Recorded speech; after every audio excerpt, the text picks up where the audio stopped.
படம் நல்லா இருக்கு சார். ஒரு டிஃப்ரெண்ட்டான ஸ்டோரி பேஸ். இது வரைக்கும் பார்க்காத ஒரு ஸ்டோரி பேஸ். ஒரு ரைட்டரோட மைண்ட் செட் எப்படி இருக்குது, அவர் ஸ்டோரி எழுதி அந்த ஸ்டோரியில் இருக்க கேரக்டர் அவர் எப்படி டிஸ்டர்ப் பண்ணி எப்படி ஒரு பாசிட்டிவ் எண்டிங்கை கொண்டு போகிறாங்க அப்படிங்கிறது தான் மூவி. ஒரு 3 ஸ்டோரி அவர் எழுதுறாரு. அந்த ஸ்டோரி பேஸ் பண்ணி தான் இருக்குது. 3க்குமே ஒரு நெகட்டிவ் எண்டிங் கொடுக்கணும் போது அந்த கேரக்டர் அவர் டிஸ்டர்ப் பண்ணவும் அதுக்கான ஒரு நியாயமான ஒரு பாசிட்டிவ் எண்டிங் கொடுக்குற ஒரு இதுவாக தான் இருக்குது.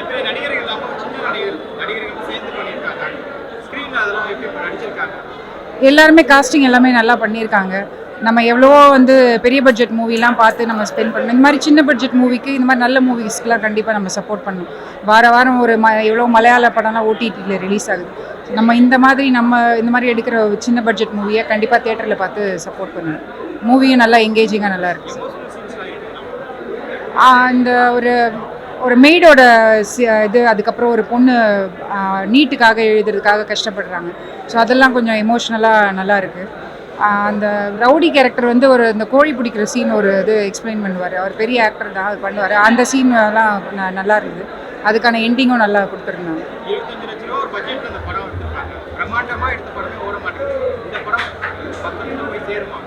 25 lakhs பட்ஜெட்டில் இந்த மாதிரி ஒரு படம் எடுக்கிறது உண்மையிலே இந்த காலகட்டத்தில் பெரிய விஷயம்தான். கண்டிப்பாக பார்க்கலாம், போய் பார்த்து சப்போர்ட் பண்ணணும். நல்ல மூவி.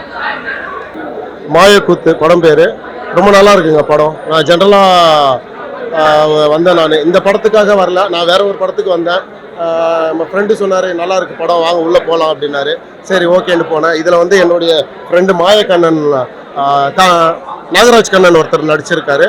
ரொம்ப நல்லா கேரக்டர் பண்ணியிருக்காரு. கதையும் அருமையாக இருக்குது. நெக்ஸ்ட் என்ன வரப்போகுது கதை அப்படின்றது தெரியல. ஆனால் குடும்பத்தோடு பார்க்க வேண்டிய ஒரு படம். நல்லா இருக்குது, எல்லாருமே வந்து பாருங்கள். மெசேஜ் ஒரு கடவுள் என் தலையெழுத்து இதுதான் அப்படின்ற எழுதி வைக்கிறார் இல்லையா, அதே ஜானியில் போனால் நல்லா இருக்காது. அதனால் கதையை மாற்றி எழுதுனா நல்லா இருக்கும் அப்படின்ற மாதிரி தான் இருக்குது படம்.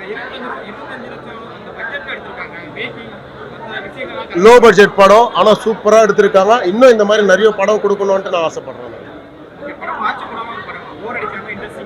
இல்லை, போர் அடிக்கலாம். நெக்ஸ்ட் என்ன வரப்போகுதுன்றது தெரியாமல் நல்லா போய்கிட்டு இருக்கு படம். போர் அடிக்கலாம், நல்லா இருக்கு படம். கண்டிப்பாக நல்ல படம் ரொம்ப நல்லா இருக்குங்க.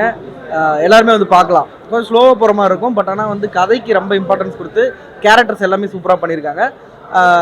ரொம்ப நீட்டாக ப்ரெசென்ட் பண்ணியிருக்காங்க. புது டீமு, இவங்களுக்கு கண்டிப்பாக நம்ம சப்போர்ட் பண்ணலாம். ஏன்னா இவங்களுக்கு இன்னும் பெரிய லெவலில் கிடச்சதுன்னா இன்னும் சூப்பராக பண்ணுவாங்க. டீமில் ஒர்க் பண்ண எல்லாருக்குமே வாழ்த்துக்கள். எனக்கு ரொம்ப பிடிச்சது, பர்சனலாக எனக்கு ரொம்ப பிடிச்சிருது. வேறு என்னென்னா மியூசிக் நடந்தது ஒரு த்ரில்லர் ஜானர் தான். ஒரு மாதிரி அழகாக சூப்பராக கொண்டு போயிருந்தாங்க. Okay, thank you.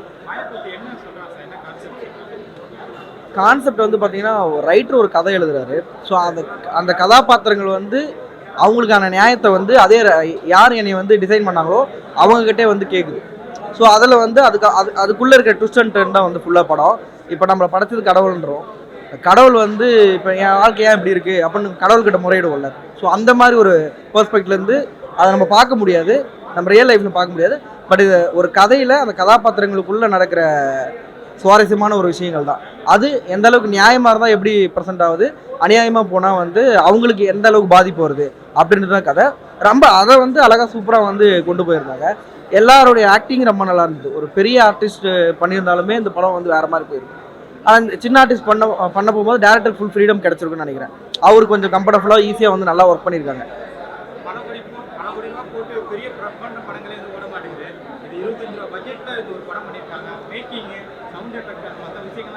இல்லை, அது எல்லாருமே நீட் அண்ட் க்ளீனாக ப்ரெசென்ட் பண்ணியிருக்காங்க. ஏன்னா சொன்ன மாதிரி ஒரு 25 லட்சம்ன்றது பார்த்தீங்கன்னா பாலமகேஷ் சார் சொன்ன மாதிரி சில லட்சத்துலேயும் படம் எடுக்கலான்னுவாங்க. அந்த மாதிரி இந்த டீம் இதை அச்சீவ் பண்ணிக்கிறது மிகப்பெரிய ஒரு சாய்ஸ் தான் பார்க்குறேன் நான். ரொம்ப நல்லா நீட்டாக அந்த சவுண்ட் எஃபெக்ட்ஸாக இருக்கட்டும், சினிமோட்டோகிராஃபியாக இருக்கட்டும், எல்லாம் நீட்டாக ஒர்க் பண்ணியிருக்காங்க. டீம் ஒர்க்காக சேர்ந்து ஒர்க் பண்ணிக்கிறது நல்லாவே ஸ்க்ரீனில் பார்க்கும்போது தெரியுது. ஸோ ஒரு நல்ல கதை இருந்ததுன்னா அது யார் வேணாலும் எப்படி வேணாலும் வச்சு பண்ணலாம். பெரிய படம் சின்ன படம் அப்படின்லாம் தாண்டி கதை பெரிய ஹீரோஸ் பண்ணாலுமே நல்ல கதையாக இருந்தாலும் ஓட தான் செய்யுது. அதே பெரிய ஹீரோஸ் நல்ல கதை பண்ணல அப்படின்னா அது ஓடாமல் போகுது. மக்களுக்கு எது பிடிக்குதோ அது நீட்டாக அவங்க கண்டிப்பாக மக்களுக்கு பிடிக்கிற படத்தை எப்பவுமே பார்க்க செய்வாங்க. இந்த படம் ரொம்ப நீட்டாகவே பண்ணியிருந்தாங்க. நல்லா இருக்குது சார். நல்ல கருத்து, நல்ல கதை வசனம் நல்லா பண்ணியிருக்காங்க. டைரக்ஷன் நல்லா இருக்கு. கம்மி பட்ஜெட்டில் கொஞ்சம் கருத்துள்ள படமாக இருக்கு. எல்லாம் கொஞ்சம் பார்க்க வேண்டிய படம். All the best. என்ன? ஆமாம் சார், ஒரு கதையில் இப்படிலாம் இருக்கணுன்ற மாதிரி சொல்லியிருக்காங்க. அது இது மாதிரிலாம் இருந்தாக்கா ஒரு சில விஷயங்கள் வந்து புரிஞ்சுக்கிற மாதிரி இருக்கு. அதுக்கடுத்து இன்னொரு விஷயம் என்னென்னா, இந்த கதைக்காக எவ்வளோ பேர் டார்ச்சர் பண்ணுறாங்க சில விஷயங்களை, அதெல்லாம் கொஞ்சம் பார்க்க வேண்டிய பதமாக இருக்குது. நல்லா இருக்குது சார் படம். நல்லா இன்ட்ரெஸ்டாக இருக்குது. நல்லா பார்க்க. ஆமாம் ஆமாம், கம்மி பட்ஜெட்டில் நல்லா பண்ணியிருக்காங்க. டைரக்ஷன் நல்லா இருக்குது. அசிஸ்டன்ட் டைரக்டரும் நல்லா பண்ணியிருக்கேன். எம்எல் பிரவீன் நல்லா பண்ணியிருக்கிறாங்க. கண்டிப்பாக வெற்றி படம் அமையும். என்னுடைய வாழ்த்துக்கள். கண்டிப்பாக நல்லா அமையும். All the best. பார்த்தேன். பிடிச்சிருந்தே.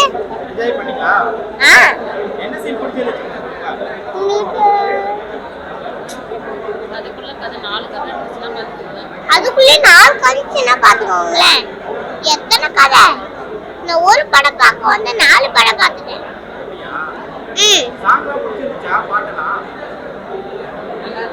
நல்லா இருந்துச்சு.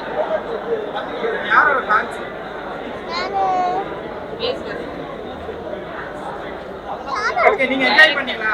அண்ணா என்ஜாய் பண்ணீங்களா தியேட்டர்ல? இன்னொரு தடவை பாப்பீங்களா படம்? என்ன தரலையா? போடுமா? போடுவாங்க. பாப்பீங்களா? பாப்பேன். அந்த அளவுக்கு பிடிச்சிருக்கா படம் ரொம்ப? சரி. ரொம்ப அருமையான படம். நல்லா இருந்தது படம். ஒரு புது முயற்சியாக இருந்தது. ஒரு சமுதாய கருத்தை வந்து டிஃப்ரெண்ட்டான ஆங்கிளில் சொல்லிட்டு இருந்தாங்க.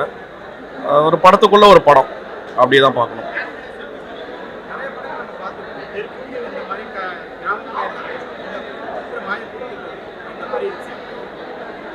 சொசைட்டியில் வந்து ஈக்குவாலிட்டியை இது வந்து கொண்டு வருது. அது இல்லாமல் ஒருத்தர் தான் டிசைட் பண்ணுறதை எல்லாரும் ஃபாலோ பண்ணணும் அப்படின்ற ஒரு இதை வந்து உடைக்குதுன்னு நினைக்கிறேன். அதுக்கு ஒரு நல்ல ஒரு ரெஃபரன்ஸாக இருக்கும். அந்த மாதிரி இருக்கக்கூடாது அப்படின்னு அது ஆணித்தனமாக சொல்லும். அதுதான் எனக்கு தெரிஞ்சு அதுதான் மெசேஜாக இருக்கும். மற்றபடி ஒரு பாயிண்டில் ஒருத்தருக்கு ஒரு வியூ. என்னோட வியூ இதுதான். இதில் வந்து யாரோ ஒருத்தர் முடிவு பண்ணுறாங்க அப்படின்றது தான் இல்லாமல் அது நல்ல முடிவாக இருக்கணும் அப்படின்றது. மேக்கிங் நல்லா இருக்கு. பிஜிஎம் இன்னும் ஸ்கோர் பண்ணியிருக்கலாம். பிஜிஎம் பேக்ரவுண்ட் பிஜிஎம் வந்து இல்லை. அது வந்து டாக்குமெண்ட்ரியாக அது பிளேஸ் ஆகிடுமோன்ற ஒரு பயம் இருக்குது. டாக்குமெண்ட்ரி மாதிரி ஒரு ட்ராவல் ஆகிடுச்சுன்னா கஷ்டமாயிடும். ஃபியூச்சர் ஃபிலிமாக இருக்கக்கூடாது. சின்ன டீமோ பெரிய டீமோ படம் ரொம்ப அருமையாக வந்திருக்கு. எனக்கு தெரிஞ்சு அந்த அந்த பிஜிஎம் மட்டும் கொஞ்சம் கரெக்டாக ஸ்கோர் பண்ணி இருந்தாங்கன்னா ஒரு என்டையர் மூவி வந்து அந்த இது இருந்திருக்காது. அந்த ஃபீல் இருந்திருக்காது. டாக்குமெண்ட்ரி ஃபீல் மாதிரி இருக்குது, அது இருந்திருக்காது. இன்னும் கொஞ்சம் பேக்ரவுண்ட் மியூசிக்கில் அவங்க கான்சன்ட்ரேட் பண்ணியிருக்கலாம். ஓவரால் படம் வாட்சபுளாக இருக்குது.